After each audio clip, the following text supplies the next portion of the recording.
చేస్తున్న సహాయం ఏంటి తెలుసా?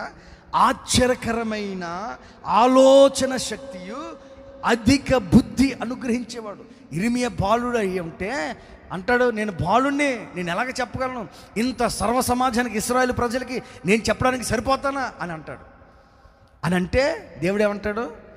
నిలబెట్టేవాడిని ఏమైనా చేయగలవు, స్థితి మొత్తం మార్చగలవు, నీ నామముకే మహిమంతా తెచ్చుకుందువు.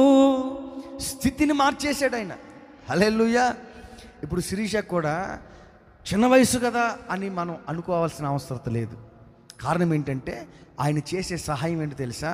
ఆయన ఆశ్చర్యకరుడు గనుక, ఆలోచనకర్త గనుక, ఆశ్చర్యకరమైన ఆలోచనల చేత నింపి అధిక బుద్ధి, అధిక జ్ఞానం, దేవుని సంఘాన్ని, దేవుని పరిచర్ని ఎలా ఎందుకంటే